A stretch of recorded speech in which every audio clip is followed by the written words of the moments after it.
Gayat ko pala dyan ka mga langga ay maliliit na pahaba kasi mas maganda siya tignan para magkasing ano sila ng pansit. So ayan, takpan lang natin ulit.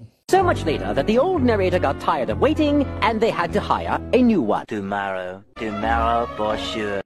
Ayan, binuksan natin at sinangkutsa na naman ulit natin siya para naman maluto yung ano niya sa ilalim. So ayan, at sangkutsa lang ulit at tikman natin.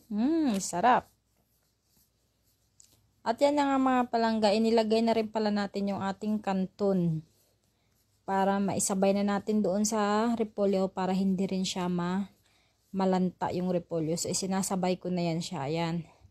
Tapos takpan lang natin ulit. 6.5 hours later. Ayan mga palangga, binuksan natin at hinalo-halo na natin na siya. Ang purpose na lang natin dyan mga langga, ang gusto natin ma-achieve ay yung matuyuan siya konti. Yan, takpan ulit. 6.5 hours later. So, ayan mga palangga, na-achieve na natin ang gusto nating texture niya. So, ayan. Maano na siya, matuyo na. So,